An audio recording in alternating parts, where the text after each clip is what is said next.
So,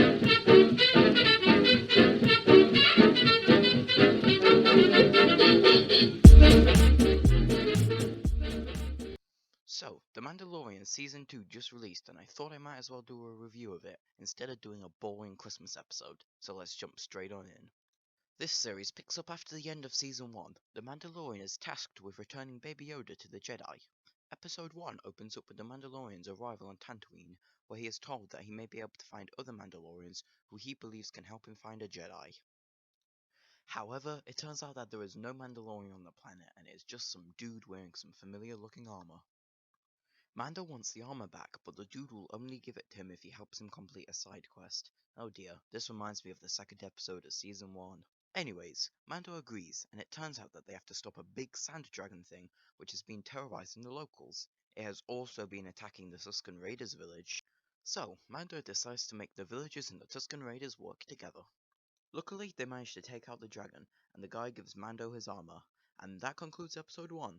This episode wasn't terrible, it was just a very simple and cautious way to start off the season. It doesn't really have any impact on the story, apart from what happens at the end.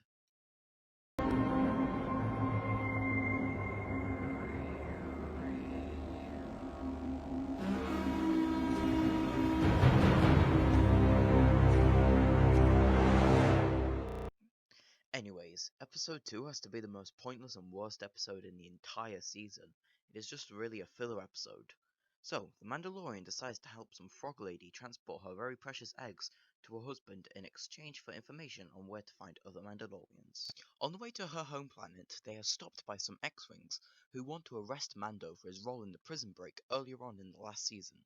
So, Mando ends up crashing on an icy planet, where Baby Yoda discovers some eggs which end up hatching to reveal some spiders. Seriously, why couldn't Mando keep better watch on the little guy? So, Mando fights back against the spiders, but they prove too much for him and wreck the ship. Luckily, the X-Wing pilots from earlier show up and shoot the spiders. Oh, and one of the pilots is played by Dave Filoni. Luckily, the pilots let Mando go as they realized he actually helped apprehend the others in the prison break. Why didn't they mention this earlier and just let him land? I guess because we needed an episode to happen. Episode 3 is where things start to get interesting. Mando returns the eggs to the frog lady's husband, who directs him to a local inn where he can find information. Luckily, some fishermen offer to take him to the other Mandalorians, but it turns out to be a trap. Bet you didn't see that one coming, but luckily a group of Mandalorians arrive and save him and the child. It also turns out that the leader is Bo-Katan from the Clone Wars. Anyways, she offers information to find a Jedi, but she will only tell him if he helps her take weapons from an Imperial ship. Yay, time for another side quest. Anyways, they get on board the ship and fight their way through hordes of stormtroopers and get the weapons. Oh, and Bo-Katan also wants the Darksaber, which the bad guy from Season 1 has.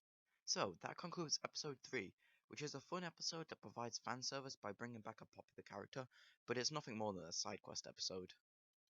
Bo-Katan tells Mando to go to the planet Corvus, but his ship needs more repairs, so he decides to stop off at a planet where he meets Cara Dune and Carl Weathers from the first season. Anyways, whilst he's there, he might as well help his friends complete another side quest. Yay! Cara and Carl Weathers need Mando's help in destroying an Imperial base. There's some actions and explosions, but in the end they save the day and blow up the base. The only thing we really learn from this episode is that the doctor guy from the first season has been experimenting on the child for his powerful blood or something. As the Mando leaves, an Imperial spy plants a tracker on Mando's ship so that Moff Gideon can find him. The Mandalorian finally reaches the planet Corvus, where the people live in fear of an evil dictator lady. Mando takes on a bounty to kill the Jedi there, but he only uses this to track down the Jedi, who turns out to be Ahsoka Tano. Oh yeah, now this show just got good. If you didn't know, I'm a huge fan of the Clone Wars. I had it practically injected into my brain as a kid, and Ahsoka was pretty cool. So, it's really cool to see her in live action form. She's also acted really well in this show. Anyways, Ahsoka determines that Baby Yoda's name is actually Grogu.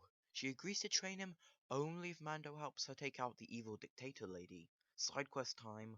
It is really cool to see Mando fight alongside Ahsoka though. Ahsoka defeats the evil lady, and Mando even kills Cara Reese along the way.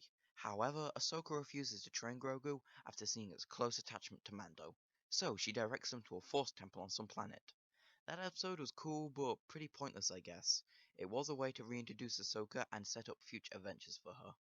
So, Mando arrives on the planet and finds the temple, but not before a very familiar spaceship arrives. He lets Baby Yoda do his thing until it is revealed that the pilot of the spaceship is none other than the most badass bounty hunter, Boba Fett. Oh, it looks like he's let himself go. Anyways, the sniper lady from the first season is somehow alive thanks to repairs and stuff. Oh, and I guess Boba Fett survived the Sarlacc pit. Unfortunately, a group of cannon fodder, stormtroopers arrive. Mando will let Boba keep his armor if he agrees to help, and luckily he does. Oh, and Boba is played by Jango Fett here. Anyways, the group fight back against the stormtroopers until some badass dark troopers, who are actually droids, show up and kidnap Grogu. Boba and the sniper lady promise to help Mando get him back. However, if they want to track Moff Gideon's spaceship, they will need some codes or something, so they travel to Kara and ask her for help to break out the ex-Imperial Mayfield dude from the first season. So, Kara uses her new status to free Mayfield, but to get the codes, they need to access some terminal, so they go to some planet where the Imperials are mining. Mando and Mayfield go undercover and must travel to the base in some big truck, but it is very dangerous as the stuff they are transporting could explode, and they also get attacked by pirates. Luckily, they make it inside the base. They manage to get the codes, even though Mando must reveal his face. However, Mayfield freaks out and kills some guy because he makes a joke about stormtroopers who Mayfield worked with dying. Anyways, there's a big shootout and they blow up the base and escape with the coordinates. Now, the final is where things get crazy. During my review of Season 1, I didn't really talk about the final. Why? Because it sucked. But this final, oh boy, did it close the season with a bang. To start off with, the others reunite with the team of Mandalorians, who help them get onto Gideon's ship.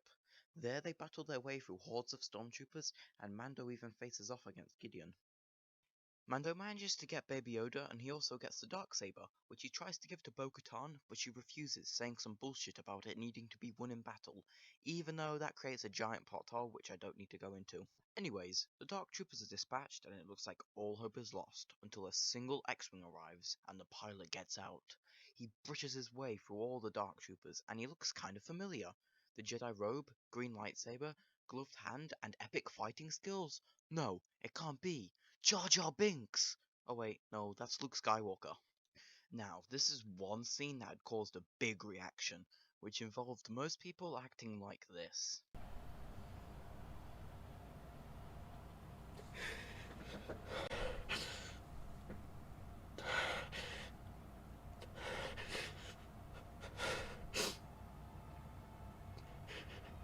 I do understand that we haven't seen the real Luke Skywalker on our screens for almost 40 years, because I don't think whatever we saw in The Last Jedi was Luke Skywalker, but don't you think that was a bit of an overreaction? However, even if the appearance of Luke doesn't make much sense narratively, and the effects for his face don't look that great, it's okay because the fans got what they wanted for a change. This was for sure fan service though. Also, I was incredibly happy to see Luke again, but I wasn't crying my eyes out. I must say, I was crying many unhappy tears after seeing The Last Jedi though. Anyways, with that epic scene out of the way, Mando agrees to let Luke take Grogu for training, not before showing his face to the child. And that's basically the end of Season 2.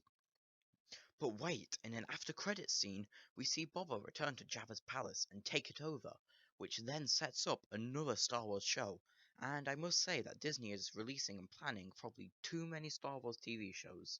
It's like throwing a bunch of crap at a wall and hoping some of it sticks, and I'm presuming not much of it will stick. Anyways, what do I think of the series as a whole? I think it's really great in its final few episodes, but really lacks in the earlier episodes, as most of it is just filler. And, like in the first season, it's so basic and full of side quests. The episodes are fun, but it just gets tedious after seeing Mando carrying out the same basic tasks. Travel to a planet, meet someone, help that person in exchange for information. I get that they need to move the story along, I just wish that they did it in a more entertaining way. However, most of the acting is really great, and we get to see a different side of the Mandalorian, who is becoming a bit more softer and starting to abandon his old ways and become a new person.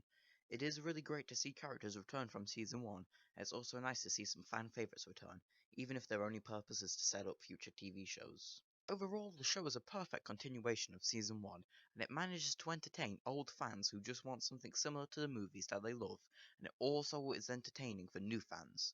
Overall, I give the season 9 out of 10, and I personally think it's just slightly more enjoyable and memorable than the first season. Before I end the video, I wanted to talk quick about the Star Wars announcements. I'm looking forward to seeing the future of Star Wars and to see if it improves, as it looks like the franchise might be back on track. However, like I said earlier, I don't think that they need to release this much stuff. They should have probably made shows that continue on from The Mandalorian. However, overall, I'm excited to see what will happen, but I'm not entirely convinced that it will all be great. Anyways, I've rambled on for too long. I wish you all a Merry Christmas, and I'll see you guys in the next video.